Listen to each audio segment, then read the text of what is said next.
PJCIS examined the bill, and it came back with 17 further recommendations, 6 of which involved relatively minor legislative change.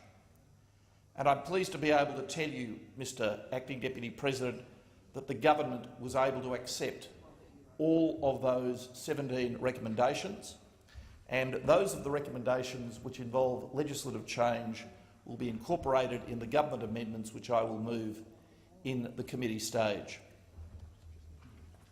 So this has been an impressive example, if I may say so, of the Parliament, through its committees, working with the executive government and the agencies of the executive government to reform our law in the national interest. It has been an impressive example of the parties putting patriotism above partisanship and working together for the common good. As I said before, Mr Acting Deputy President, it is very timely that this bill should be before the Senate for consideration at this time.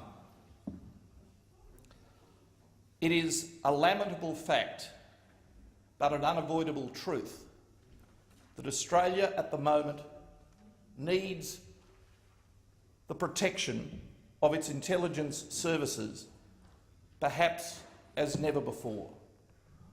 Certainly, there has been no time since the Cold War, or perhaps even no time including the Cold War, when the domestic threat posed by those who would do us harm has been so immediate, so acute, so present in the minds of our people. Tragically, we saw that illustrated as recently as overnight in Melbourne. Mr Acting Deputy President, the approach the government has taken to this legislation is to give the agencies the powers they need to keep Australians safe.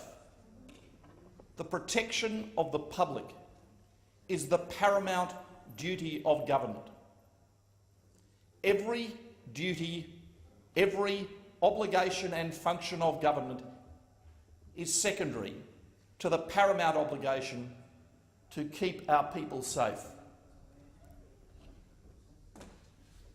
However, because we are, and must always continue to be, a free, liberal democracy, we must always be very careful in crafting our laws to keep our people safe, to ensure that we do not overreach, and to ensure that the powers that are entrusted to our security agencies are subject to rigorous oversight.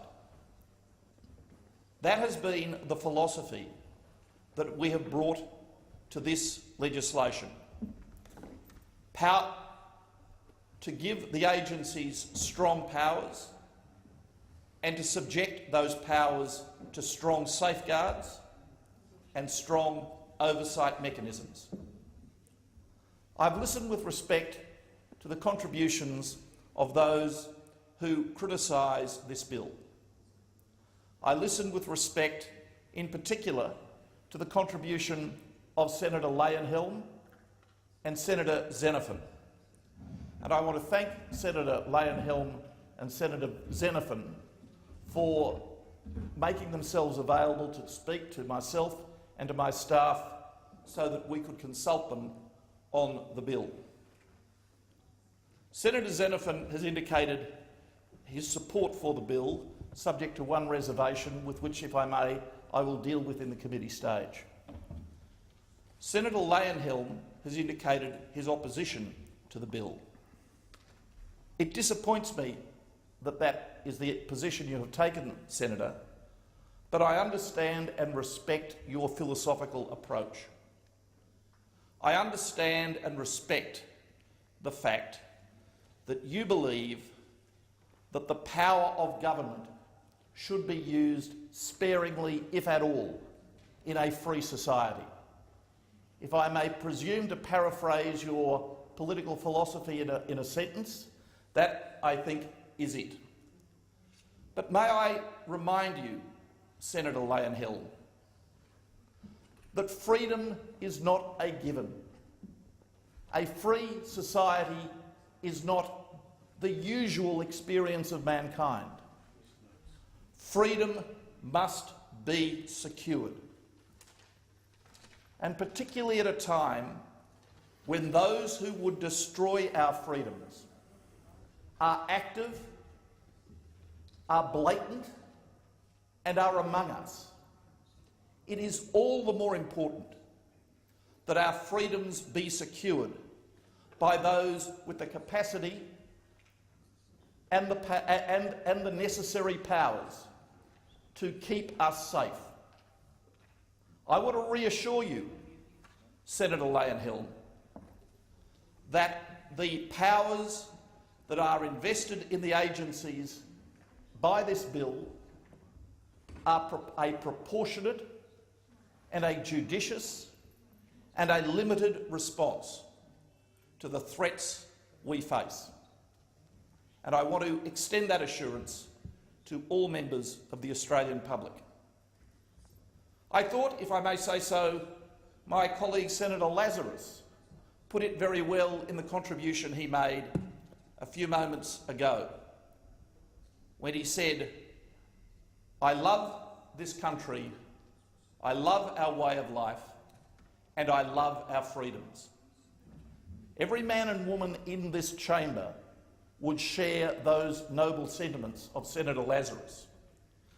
But most of us also accept that to protect and secure those freedoms, it is necessary to empower the agencies of government to protect us from those who would shred them.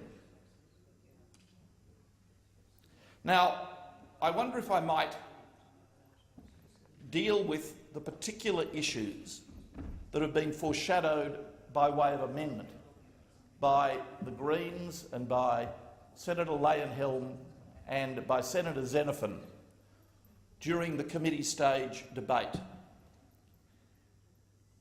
Let me conclude by once again thanking the Labor Party for its bipartisan contribution to this debate.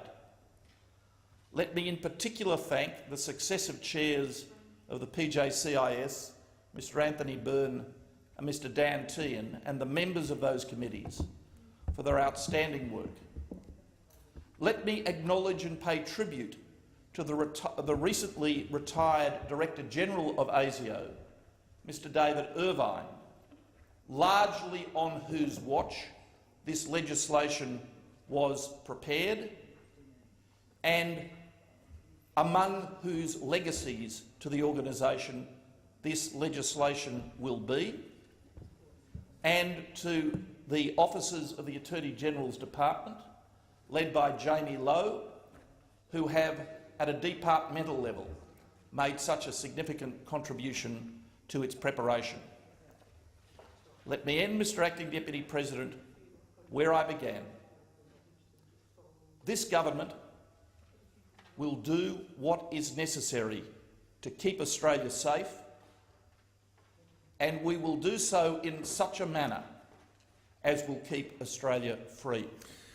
Thank you, Minister. The question is that the second reading amendment moved by Senator Xenophon be agreed to. All those in favour say aye.